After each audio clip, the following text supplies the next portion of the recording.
구약성경 아가서 6장 1절에서 13절입니다. 술람이 여인이 왕궁에 들어온 후 많은 사람을 만나고 교제하고 보석을 고르고 옷을 고르고 그리고 바쁜 생활 가운데서 왕에 대한 관심이 점점 식어져 가고 있었습니다. 왕은 술람이 여인이 비록 예루살렘의 왕궁에 왔지만 사람이나 일이나 보석보다도 자신을 더 사랑해 주기를 원했습니다. 술람이 여인과 왕 사이에 갈등이 생기면서 술람이 여인은 문 밖에서 두드리는 솔로몬에게 문을 열어주지 않았습니다. 그리고 결국은 왕을 그냥 돌려보내기에 이르게 되어집니다. 영적인 고난 중에서 하나님을 경험하고 은혜를 받을 때는 오직 하나님 한 분만으로 만족했습니다. 그런데 어느 순간 신앙의 끈이 풀려지고 세상을 향하여 한없이 흘러 내려갑니다. 이제는 낭떠러지에 이를 수 있는 위험에 처하게 되어집니다. 그럼에도 불구하고 이 술람이 여인은 자신에게 문제가 생겼다는 사실을 깨닫지 못하고 왕이 찾아왔는데도 내 생활이 피곤하다고, 요즘 너무 바쁘다고, 만나는 사람도 많고 할 일이 많다고 피곤하여 지쳐있다고 문을 열어주지 않습니다. 이제는 완전히 위치가 바뀌어버린 것입니다. 하나님께서 축복해 주시고 존귀하게 만들어 주시니까 자기도 모르게 하나님이 주신 축복을 자기 것으로 여기고 자기 힘으로 삼고 막상 은혜를 주시고 축복을 주신 하나님을 향한 감사도 감격도 잃어버리고 또 주님과 교제도 점점 멀어지게 된 것입니다. 그런데 그렇게 사는 가운데 성령께서 그 안에서 깊이 근심하니까 이제는 세상 것이 재미가 없습니다. 그동안에 즐기던 것이 아무런 의미가 없습니다. 하나님의 사랑을 받은 사람은 세속적인 것을 가지고 그 마음을 채울 수 없는 것입니다. 그래서 이제 깨닫고 다시 왕을 찾게 되어지죠. 술람 여인은 한밤중에 왕이 찾아왔는데도 문을 열어주지 않았다는 그 사실 때문에 자기 스스로가 충격을 받습니다. 왕을 거부한 것입니다. 왕을 거부하면 어떻게 됩니까? 왕으로부터 주어진 모든 것으로부터 떠나는 것입니다. 어떤 사람은 술람 여인에게 묻습니다. 그 사람이 얼마나 잘났기에 그렇게 헤매고 다니는가? 이 여인은 미친 듯이 왕을 찾아서 헤맵니다. 그리고 이 세상에 아무리 귀한 것도 가치가 없고 아름다운 것도 그만 못하고 그리고 오로지 그 사랑만 회복하기를 원한다라고 그렇게 말하였습니다. 오늘 1절에 보면 이렇게 말하죠.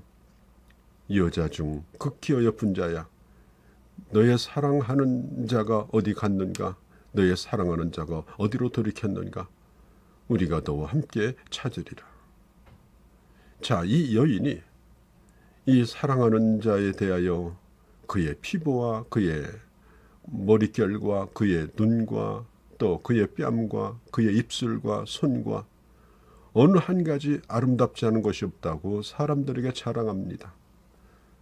자, 그 얘기를 듣던 예루살렘 여인들조차도 도대체 그가 어떤 분이길래 이렇게 한 사람의 마음을 사로잡았는가? 그리하여 이 여인들도 함께 그를 찾기 시작합니다. 자, 우리가 하나님의 아름다움에 취하여 우리가 주님을 간증하게 되면 옆에 있는 사람들이 관심을 갖습니다. 나도 그분 만나고 싶다고. 사랑하는 성도 여러분, 우리는 우리가 믿는 하나님이 얼마나 놀라운 분인지 위대한 분인지 우리는 큰 소리로 자랑해야 됩니다. 2절에 보면 나의 사랑하는 자가 자기 동산으로 내려가 향기로운 꽃밭에 이르러 동산 가운데 양떼를 먹이며 백합화를 꺾는다고 했습니다. 자, 어느 풍경입니까? 왕이 양들이 뛰놀고 백합화가 피어있는 그 꽃밭이 그 술람미 여인을 처음 만났던 그런 곳이었습니다. 하나님의 은혜를 회복할 수 있는 것은 처음 은혜를 받은 그 자리로 돌아가야 되는 겁니다. 이것은 단순히 장소만을 뜻하는 것이 아닙니다. 가난한 심령으로, 갈급한 심령으로, 오로지 하나님 은혜로 만족했던 그 처음 마음으로 돌아가자라고 하는 것입니다. 왕은 술람미 여인이 오면 주려고 백합화를 한 다발을 꺾었습니다. 술람미 여인은 왕의 이런 사랑에 다시 감동을 받고 다시 영혼의 만족을 누리게 되어집니다. 성도 여러분, 주님을 잃어버리고 방황하는 삶이야말로 가장 불행한 것이고 비참한 것입니다. 그리고 주님을 만났을 때 그 모든 것이 회복되어지고 다시 하나님의 놀라운 은혜를 누리게 되는 것이죠. 3절에 보면 나의 사랑하는 자에게 속하였고 나의 사랑하는 자는 내게 속하였다. 그가 백합화 가운데서 양떼를 거느리는구나. 자, 이제 내가 누구에게 속했다는 말은 의미가 없습니다. 그가 나에게 속해 있고 내가 그에게 속해 있어서 하나가 되어진 것입니다. 함께하는 은혜, 함께하는 축복을 지금 누리고 있는 것입니다. 내 사랑아, 너의 어여쁨이 디르사 같고 너의 고음이 예루살렘 같고 엄유함이 기치를 벌인 군대 같구나. 내 눈이 나를 놀래니 돌이켜 나를 보지 말라. 내 머릿결은 길르앗 기슬에 두은 염소 같고 내 이는 목욕장에서 나온 암양떼 곧 새끼 없는 것은 하나도 없이 각각 쌍태를 낳은 양 같고 너울 속에 너의 뺨은 석류 한쪽과 같구나. 자, 왕은 이 술람 여인의 이 아름다움이 디르사 같고 예루살렘 같다고 말합니다. 이 디르사는 예루살렘 이 북쪽에 아주 아름다운 도시입니다. 그러니까 이 디르사가 외적인 아름다움이라면 예루살렘 같다는 말은 내적인 아름다움입니다. 하나님의 은혜가 머무는 곳. 자, 하나님의 사람은 전인격적으로 그의 내면도 아름답고 그의 겉모습도 참으로 아름답습니다. 그리고 4절에 보면 깃발을 세운 군대와 같이 당당하다고 했습니다. 술람 여인은 다시 당당하게 왕을 사랑할 수 있게 되었습니다. 하나님의 사람이 하나님을 떠나서 방황할 때는 당당하지 못했습니다. 쫓아오는 자가 없어도 두렵습니다.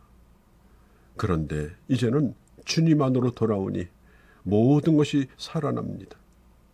눈빛까지 살아납니다. 5절에 보니까 내 눈이 나를 놀래니 돌이켜 나를 보지 말라. 왕은 이와 같이 강렬하게 자기를 쳐다보는 눈동자를 본 적이 없습니다. 오늘 술람미 여인은 그렇게 왕을 바라다보고 있었던 것입니다. 4절의 머릿결은 아주 새카만 염소떼와 같다고 했습니다. 화사하진 않지만은 보석으로 치장하지 않았지만은 그러나 건강한 아름다움을 발산하는 그런 머릿결을 가지고 있었고 얼굴 뺨에 이 뺨에는 이제는 색이 돌아옵니다. 한쪽에 석류와 같다고 말하죠. 7절에 방황할 때는 사색이 되었는데 이제는 붉은 석류와 같이 생기가 돌고 이제는 살맛이 나고 아름답게 되어진 것입니다. 자, 10절 12절에 보면은 술람미 여인이 얼마나 탁월한지 아침 햇볕같이 뚜렷하다라고 그렇게 말하고 있습니다. 여러분, 아침 햇볕은 모호하지 않습니다. 모든 것을 환히 밝힙니다. 이 세상에 생기를 불어넣고 그리고 모든 것을 다시 살아 일어나게 만듭니다. 자, 이 여인의 이 회복된 모습을 뭐라고 말합니까?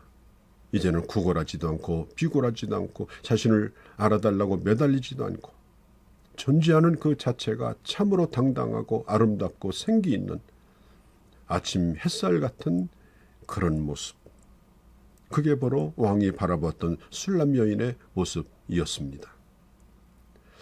내게는 너무나 가벼운 그녀라고 하는 영화가 있었죠. 다른 사람이 볼 때는 뚱보였음에도 불구하고 그를 사랑하는 남자는 그를 이 세상에서 가장 아름다운 여인으로 바라보고 사랑하였더라. 그런 얘기입니다. 주님이 우리를 사랑할 때 사랑받을 만한 것이 내게 있어서 주님이 나를 사랑한 것이 아닌 것입니다. 사랑함으로 아름다워진 것입니다. 오늘도 주님의 사랑을 받은 자로 아침 햇살처럼 빛나는 마음으로 오늘 이 하루를 살아가시기를 바랍니다.